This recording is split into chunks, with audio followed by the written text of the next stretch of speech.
Tunghayan natin ang mga kwentong hatid ng MAZ Stories.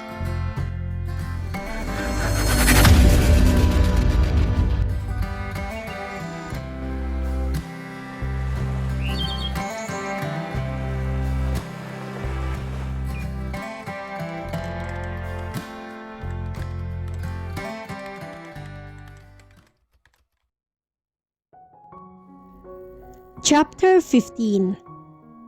Napangiti ako nang lapitan niya ako.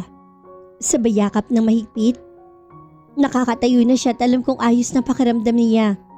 Kaya tiwala akong bumabalik na ang lakas niya. Sorry, sabi niya sa akin. He should be thankful that I love him dahil konting paglalambing niya lang. Napapaamo na niya ako. Alipin na naman niya ako. Nasa ganon kaming posisyon na pumasok si attorney sa loob ng hospital suite. Hindi naman lang ito kumatok. Agad naman akong humiwalay kay Sander dahil nakakahiya naman kasi. Baka isipin ito naglalandian kami na medyo totoo naman. Hey Sander bro! Welcome back! Sabi nito habang nilalapitan si Sander at niyakap. Parang bakla tong si attorney. Pero alam ko namang lalaki talaga to. Ganito lang daw talaga to kapag naglalambing. Ilang saglit pa ay masinsina na sila nag-usap sa mga bagay-bagay, lalo na ang tungkol sa asyenda. Napag-usapan din nila ang paparating na paglabas ni Sander. Nakikinig lang naman ako sa kung ano man ang kanilang pinag-uusapan.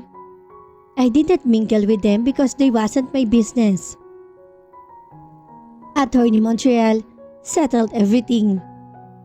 Mula nang nagising si Sander, ay lagi itong dumadalo para balitaan ang huli sa mga nangyayari sa asyenda.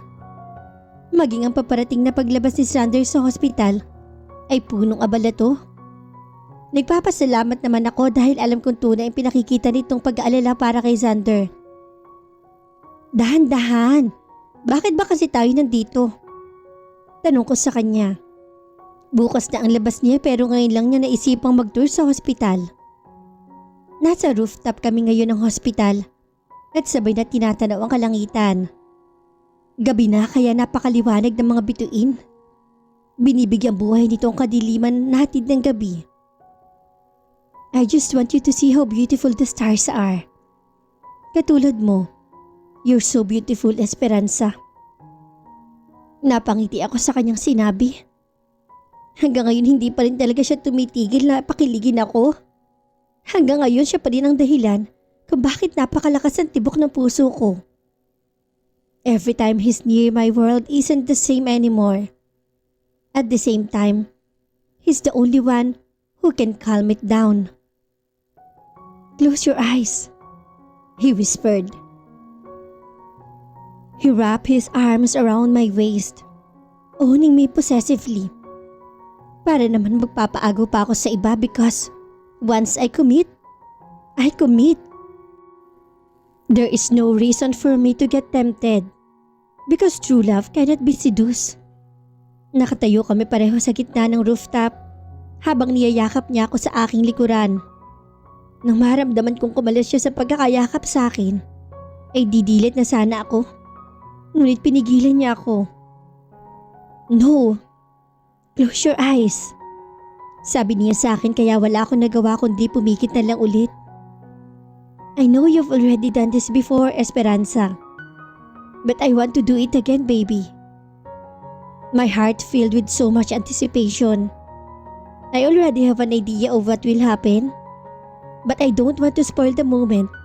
Kaya hinayaan ko na lang. I just let it flow. I let him. Kasi matagal ko na rin gustong mangyayari ang bagay na to. Matagal ako naghintay na sana magkatotoo na lang ang lahat. Now open your eyes, baby. And I did. I opened my eyes and see him kneeling in front of me for the second time. The last time wasn't good for us. But this time, baby, I'll make sure that it will happen. We're going to happen. Tumango ako bilang pagsang-ayon sa kanya. That was when fireworks were coming out everywhere. Nang tingnan ko ito ay hindi na napigilan ng puso ko ang mapaluha. There it was, the word that I've been longing for so long. written in the sky, hoping that this time it would be happen for real. Will you marry me? I stretched my arm to reach him. Ginaya ko siya patayo pagkatapos ay bigla ako yumakap sa kanya ng maigpit. I sob. Umiiyak ako sa kasiyahan kasi kahit hindi niya ako tanungin ulit, siya pa rin naman ang pakakasalan ko. Siya pa rin naman ang uuwian ko because I belong to him and he belong to me. Nakakainis ka talaga. Huwag mo na akong iiwan ulit dahil hindi ko na alam, Xander. Hindi ko alam kung anong magagawa ko. Sabi ko habang tinitingala siya. We stared at each other and then he smirked. Baby, is that a yes? Tumango ako habang yakap-yakap pa rin siya. Lumayo siya sa akin, tinitigan ako muli. I love you, Esperanza. Then he claimed my lips. The kiss was slow and gentle na para bang pinapawi nito ang mga nagdaang taon na hindi kami nagkasama. After the kiss, we look at the sky again. Holding hands na para bagang wala nang makakapaghiwalay sa amin. Yes! Mommy and Daddy will soon to be married. Iggy. Yeah, right. Nilingon ko ang pinanggalingan ng boses and I found Iggy and Althea. They were talking towards us. They're both smiling and happy. Sa likod naman nila ay ang kapatid ko at si Atty. Montreal na parehong nakangisi. Nang makalapit na sila sa amin, hinalikan ko agad ang mga anak ko. Seems like you got a jackpot, bro. So I'm gonna exit from here. Sabi ni Atty. Nangingisi-ngisi. I'm happy for both of you. Sabi naman ni Andre sa akin at kaagad na binalingan si Xander.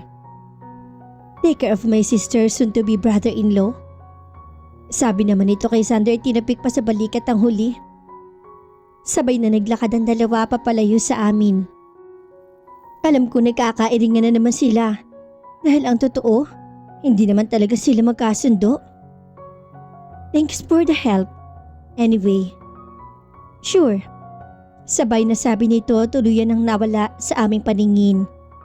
Naglalabasan sa kung saan ang fireworks. Sabay-sabay namin tong pinapanood kasama ang mga anak namin. We hold each other's hand. For a moment in my life, I thought I could never be happy. That I will always be a lost soul needed to be repaired. But seeing this love of my life being with me made me happy and contented. This is the life that I am always dreaming of. I smiled. Indeed, better times is sweeter when it comes at the right time. Xander's POV. I really don't remember when it all started. I remember the first time I saw her. It was in the garden. She looked so dirty and messy that time that I stayed away from her. But I guess staying away from her isn't the best option because every time I saw her in the greenhouse singing songs for the newly planted flowers made my heart flutter. It amazed me every time how she cared about plants and the trees. Pagdating ng panahon, baka ikaw rin at ako. Baka tibok ng puso may maging tibok ng puso ko. What are you doing? Pag-agaw ko sa kanyang atensyon. Tuto kasi siya sa pagkanta niya. She didn't even realize that I am here. And I'm looking at her. She looked at me in awe. Her eyes turned to circles and his mouth formed O. I just find her so cute. So cute that when her classmates ruined her uniform and messed up her hair, I got so mad. Seeing her cried, like that made my heart hurt. I just having the urge to protect her in any way. For a moment, I thought it was just nothing. That I was just admiring her for her being so pure and carefree. Nang arte mo talaga, Kuya Xander. She looked at me smirking. I hated it when she calls me Kuya. Because I'm not that old for her. We were walking at the side of the newly planted rice fields. I asked her to tour me around the whole hacienda and she gladly obliged. Stop calling me Kuya. Will you? I frowned at her. She just mimicked what I say and then laughed. The sound of her laughter made my heart beat like crazy and I just realized I like her. Bro, relax. You're packing back and forth. You got it, Brad, bro. You're smitten. I look at Montreal, my personal attorney. He's smirking like an idiot. He was standing beside me at the altar. And yes, I'm packing back and forth because I'm panicking. Today is my wedding day. Our wedding day. Are you sure she's on her way? Tanong ko dito. Iling lang ang sinagot niya sa akin sabay ngisi. Ipinakita niya sa akin ang kanyang cellphone at binasa ang mensahe galing kay Andre. We're on our way. That bastard thought I'm concerned. Sabi pa nito pagkatapos.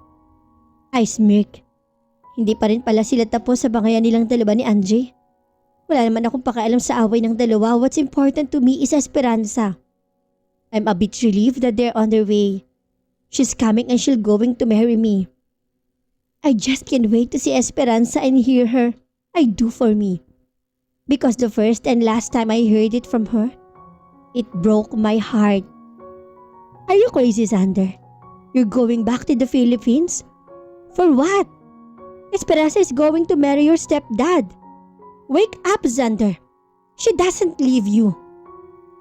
Nagbalik sa kanya ang mga alaala ng nakaraan. It was Alicia. And she's been living here in New York. She's nosy and I don't like her. She keeps on coming to my penthouse every day. At first, I thought she just concerned for me. My mother died because of cancer. I intend to say nothing to Esperanza and flew for New York without informing her. Because I know she will be sad for me. And seeing her sad make me hurt even more. I know I'm such a jerk for not telling her anything. But I don't deserve this. I don't deserve this kind of hurt. Esperanza is bound to marry that old hag and it hurts. There are so many questions that coming in my mind. Am I a joke to her? Did she just played me? All my questions was answered.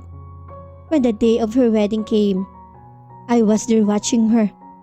I never thought we will just end up like this. How could she do this to me? Esperanza, do you take Paulino as your husband? I do, Father. That was when I broke down. I cried my heart out. I cried with so much pain. I killed myself of alcohol and for a moment, I want to kill myself. What's the use of being alive when the reason why you're still living was already owned by someone else? Balo ka na ba, Sander?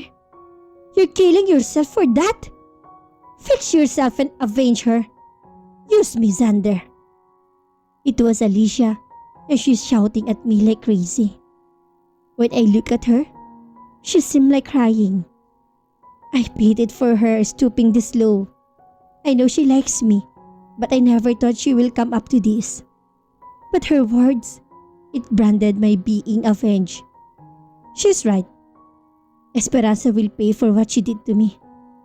And I promise that. Naputol ang pag-iisip ko nang sikuhin ako ni Montreal sa aking gilid. He's my best man. Wala naman kasi akong choice. He pouted his lips in front of us. Nakakadiri ang kabaklaan nito. Stop it, bro. Hindi tayo talo. Sabi ko dito. Gago. Ayun ang hinihintay mo. Hinipas niya muna ako bago tinuro ang pintuan ng simbahan. When I shifted my gaze, there I found the love of my life. My heart hurt with so much happiness. I never thought I could feel this kind of emotion again. I buried all my emotions a long time ago. I isolated myself from all of unwanted feelings. Whenever she's near, when Esperanza married Paulino, that was the end of me. But she breaks the barrier. She's the only one who could tame me. One tear from her, and I lost it again. I am a slave of her again. Esperanza was pregnant, and Paulino is the father. I envy the old man for impregnating her, and I also hate Esperanza. But every time, She ate the unripe mango that I always took from the farm. My hatred vanished. I just find myself adoring her again. Naku Sander, buti dumating ka na. Pakiusap, puntahan mo si Esperanza iyo. Bungad ka agad sa akin ni Nanay Eveling. Naiiyak ito at parang takot na takot. And I totally understand why Nanay is scared. I was scared too when I saw her at the moment, beaten and almost lifeless. I never thought she's been living in hell for 6 years.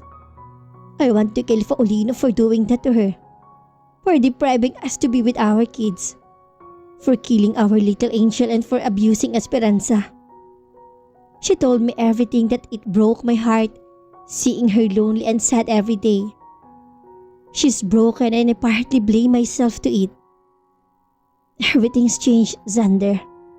Mula nung iwan mo ko, nagbago na ang lahat. Nagbago na ako. I'm mad at myself too. I didn't protect her enough. And it hurts me more knowing how stupid I am to believe all the lies that Alicia was feeding me.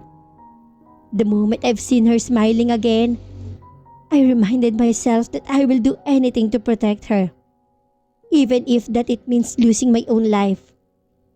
Kaya naman when Alicia pulled the trigger, I caught the bullets that's for her. I am sorry for Alicia too. She killed herself because of too much love for me. Nakakabaliw ang pag-ibig, lalo na kung hindi ito kayang suklian ng taong mahal mo. I shrugged the thought off and focused on Esperanza again. Montreal gave me a handkerchief and abruptly wiped my tears. If you're not the one, then why does my heart feel glad today? If you're not the one, then why does my hand feel yours this way? If you're not mine, then why does your heart return my call? If you are not mine, would I have the strength to stand it all? The same time the wedding song starts, the entourage started walking. And when it's her turn to walk in the aisle, my tears fell. I am crying of so much happiness. Come on, baby. Make it fast. As she is slowly walking towards me, I can't help myself to notice how beautiful Esperanza is. She was wearing a lacy off-shoulder wedding gown fitted perfectly in her body. She has a veil in his head that covered her entire face, and a bouquet of white roses in her hand. This is the sight that I've been dreaming of. The moment I've been waiting for so long. I never knew what the future brings, but I know you're here with me now. We'll make it true and I hope you are the one I share my life with. I don't want to run away but I can't take it. I don't understand. If I'm not made for you, then why does my heart tell me who I am? Is there any way that I can stay in your arms? When they reached my spot, ay saka ko lang nakitang umiiyak siya. My baby is crying. I smiled to her and she smiled back to me. Esperanza is the most beautiful woman in my life. Take care of my sister, Xander. Don't let her cry again or I will punch you in the face. Sabi sa akin ni Andre bago niya ibinigay sa akin ang kamay ni Esperanza. I will, Andre. Seryoso kong sabi dito. Tinapik muna niya ako at hinalikan si Esperanza sa tuktok ng ulo nito bago kami iniwan. Hey! Baby, why are you crying? Baling ko kay Esperanza kapag uwan. I love you, Sandra, and blame the hormones. Yeah, right. I smiled even more. The thought of it gives joy to me. Esperanza is pregnant and we're having our third baby. It's been a year since I woke up from coma. Hindi mo na kami nagpakasal agad. We spent time together as a family for the past months because we decided to get married. Esperanza, she's just not contented and she owned my heart. But she also wants to be embedded in my soul. She made sure that she owned my being. And she succeeded. She owned me. All of me. We hold hands and face the altar of marriage. This is the start of our new journey together. Our journey to forever. This time, No promises. At dito na po nagwawakas ang kwento ng pag-ibig ni Esperanza at Sander. Nawa ay nag-enjoy kayo at muling na in love.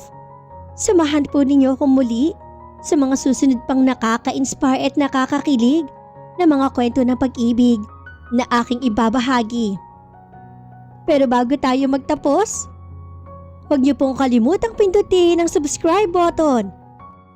Pati na rin ang bell icon para lagi kayong updated sa mga paparating ko pang uploads. Maraming salamat po. God bless us all.